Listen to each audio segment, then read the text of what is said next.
Everyone. इसमें हम लोग अशोक के अभिलेख के बारे में बात करेंगे। देखिए, अशोक के अभिलेख जो हैं तीन प्रकार के हैं: शिलालेख, स्तंभलेख और गुहालेख। शिलालेख जो है वह शिला का मतलब होता है पत्थर। पत्थर पे जो लेख लिखे गए हैं या फिर उत्कीर्ण किए गए हैं उसे कहते हैं शिलालेख। उत्कीर्ण का मतलब ये होता है कि पत्थरों के ऊपर सील या बट्टे से या फिर किसी भी चीज़ से उत्कीर्ण कराना, मतलब खून के उसको किसी भाषा के रूप में परिवर्तन करना। ठीक है। स्तंभलेख, स्तंभलेख में जो उत्कीर्ण किए हुए हैं उसे कहते हैं स्तंभलेख, मतलब खंभे के ऊपर लेख जो लिखे गए उसे कहते हैं स्तंभलेख। और तीसरा होता है गुहालेख। चलिए हम लोग शिलालेख के बारे में जानते हैं। शिलालेख जो है, शिलालेख दो प्रकार के होते हैं। एक होता है दीर्घ शिलालेख, दूसरा होता है लघु शिलालेख। दीर्घ शिलालेख जो है 8 स्थानों पर पाया जाता है।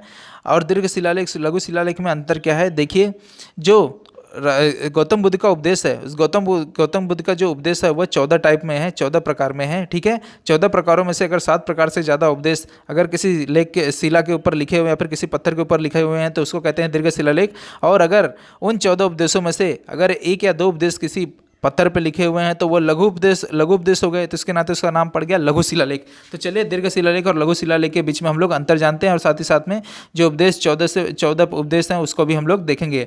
देखिए चित्र जो दिख रहा है, इस चित्र में आपको दीर्घ शिलालेख और लघु शिलालेख दिखाई दे रहे हैं। व्हाइट वर्ग में या फिर व्हाइट स्क्वायर में जो आपको दिखाई दे रहा है ये लघु शिलालेख का स्थान है, और जो ब्लैक स्क्वायर में दिखाई दे रहा है ये दीर्घ शिलालेख का स्थान है। तो चलिए दीर्घ शिलालेख और लघु शिलालेख को देखते हैं। देखिए दीर्घ शिलालेख जो है वह 8 जगहों पर मिला है, और ये जिन 8 जगहों पर मिला है देखिए उसको एक ट्रिक के द्वारा बताया गया है, शाम को एक जोगी का शोध। देखिए इसमें जो रेड अक्षर में लिखा है शाम, एक, जोगी और शोध, ये जो वर्ड हैं, ये जो लेटर हैं, इन लेटर के द्वारा हर एक का क्या कहते हैं जगह का नाम बनता है। ठीक है, जिसे आप देखिए समझिए। देखिए सा का मतलब शहबाजगढ़ी पाकिस्तान पेशावर, मा का मतलब मानसेरा पाकिस्तान हजारा जिला। यह दोनों खरोष्टी लिपि में लिखा गया है। खरोष्टी लिपि याद रखिएगा दाएं से बाएं की ओर। और ये दोनों कहाँ पे ढूंढे गए हैं? पाकिस्तान में 1836 और 1889 में। एरेगुड्डू जो है कर्नूल और आंध्र प्रदेश भारत में, जिसको 1916 में अनुघोष ने खोजा। कलसी देहरादून उत्तराखंड है, 1833 में फॉरेस्ट ने खोजा। देखिए कलसी एक इंपॉर्टेंट चीज़ के लिए इंपॉर्टेंट होता है। देखिए कलसी में मालूम है पांडवों के समय में जो विराट जिला है वह कलसी में ही आता था, जहाँ पे पांडव एक वर्ष का अज्ञातवास काटे थे। अब चलते आगे। जौगड़ उड़ीसा 1850 में और वॉल्टर इलियट ने खोजा था। गिरनार कठियावाड़ गुजरात में 1822 में टांड ने खोजा। सोपारा जो है नाला सोपारा, नाला पूर्व में है और सोपारा पश्चिम में है। ठीक है, नाला सोपारा के स्टेशन का नाम है, नाला पूर्व में, सोपारा पश्चिम में। सोपारा के पश्चिम में ही दीर्घ शिलालेख दिखाई देता है जो 1882 में लाल इंडा जी ने खोजा था। और लास्ट वाला जो है वो धौली, जो पूरी उड़ीसा में 1837 में कित्तों ने खोजा था। ठीक है, ये 6 के 6 जो है वो ब्राह्मी लिपि में लिखे गए हैं। ठीक है, आपको ये पता होना चाहिए। ये सब क्या है? दीर्घ शिलालेख है।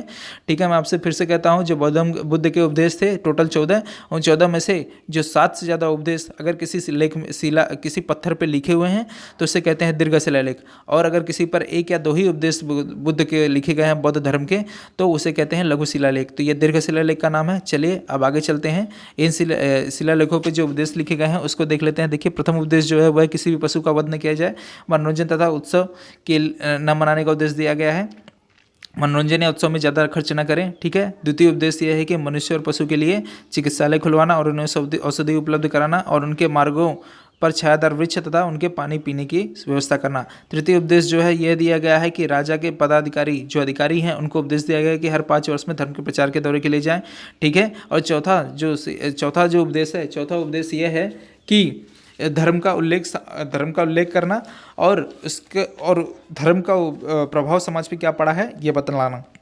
धर्म का मतलब क्या होता है? देखिए धर्म जो है प्रकृत भाषा है और धर्म को हिंदी में धर्म कहते हैं। ठीक है। धर्म का अर्थ होता है सन्यासी जो सुख दुख में एक सा हो, बातों में मधुरता लाए, दूसरों के प्रति व्यवहार में मधुरता लाए, दानशील हो और हिंसा न करे और सहिष्णुता से मतलब एक दूसरे के साथ भाईचारे में रहे। चलिए पांचवा उपदेश क्या है? पांचवा उपदेश में अशोक ने कहा है सभी मनुष्य मेरी संतान है। ठीक है, सभी मनुष्य मेरी संतान है तथा इस आदेश से धर्म महामंत्रों की कई नियुक्तियों का उल्लेख किया गया, मतलब जो वह महामंत्री जो धर्म का प्रचार करते हैं। छठा उपदेश यह है कि आम जनता किसी भी वक्त राजा से मिल सकती है तथा कल्याणों के उपाय के बारे में वार्ता कर सकती है, बात कर सकती है। सातवां उद्देश्य यह है कि सभी जाति संप्रदाय के व्यक्ति सब स्थानों पर रह सकते हैं तथा वे सहिष्णुता से भाईचारे से रहें। ठीक है। आठवां जो उपदेश है वह है कि राजा ने 10वें वर्ष में बोध गया गए जहाँ पर गौतम बुद्ध ने ज्ञान प्राप्ति की, और बुद्धि पेड़ के नीचे गए जहाँ पर उन्होंने जिस पेड़ के नीचे ज्ञान प्राप्त किया था। ठीक है। और वहाँ के ब्राह्मणों और बौद्ध भिक्षुओं के प्रति उचित जो बोधगया में रहते हैं उनके प्रति उचित बर्ताव करने का उपदेश दिया। ठीक है। और 10वां जो उपदेश है यह है कि दास तथा सेवकों के प्रति शिष्टाचार का पालन करें और जानवरों के प्रति उदारता मतलब दया लाएं और ब्राह्मण और बौद्ध भिक्षु के प्रति हमेशा उचित व्यवहार करने का आदेश दिया। ठीक है। 10वां उपदेश यह है कि प्रसिद्धि और महिमा के लिए इच्छा की निंदा, मतलब कि कोई अगर प्रसिद्धि करने के लिए पैसा फेंकता है और अपना नाम कमाता है तो ये क्या है, इस बात की निंदा की जाती है। उन्होंने कहा धर्म की लोकप्रियता को बढ़ाएं, उस पर बल देने को कहा। धर्म नीति ही सर्वश्रेष्ठ है और राजा और उच्च अधिकारियों को हमेशा प्रजा के हित में सोचने को कहा। 11वां उपदेश जो है धर्म के वरदान को सर्वोत्तम बताया है। 12वां जो उपदेश है वह ये बताया कि धार्मिक जो अलग अलग धर्म के लोग हैं वह हर लोग अपने भाईचारे से रहें, मानवता की ओर से रहें। और स्त्री को महामंत्री नियुक्त किया गया और उनके विचारों को सम्मान दिया गया। और जो 13वां उपदेश है वह यह बताया गया है कि कलिंग युद्ध में कैसे अशोक का हृदय परिवर्तन होता है और पड़ोसी राजाओं का वर्णन किया गया है। और आठवीं जातियों को चेतावनी दी गई है जो जंगलों में रहते हैं और खूंखार होते हैं, लोगों को मारते हैं। 14वां उपदेश जो है यह है कि धर्म प्रचारणार्थ अशोक अपने विशाल साम्राज्य के विशाल स्थानों पर शिलालेखों के ऊपर धर्म लिपिबद्ध कराया। मतलब कि अशोक का जो पूरा विशाल साम्राज्य था वहाँ पर अलग अलग जगहों पर उन्होंने शिलालेख पे उत्कीर्ण करवाए, धर्म के बारे में बात बतलाई, यह इसमें लिखा है।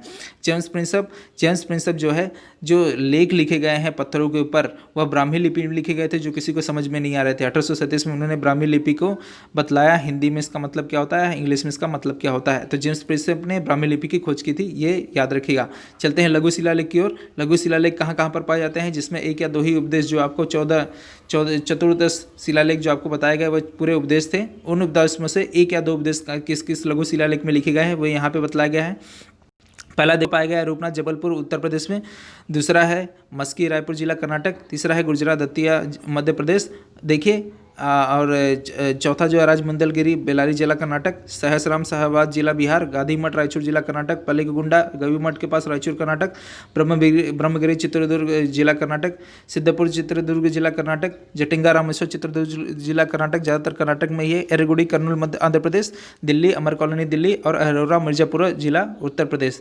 याद रखिएगा इन सब में से जो ये गुर्जरा और मस्की है, गुर्जरा और मस्की दूसरा और तीसरा, ठीक है, इसमें अशोक का नाम देव प्रियदर्शनी लिखा गया है। ठीक है, देव नाम प्रिय प्रियदर्शनी। ठीक है, मस्की और गुर्जरा में देव नाम प्रिय प्रियदर्शनी के नाम से अशोक के बारे में बात बतलाई गई है।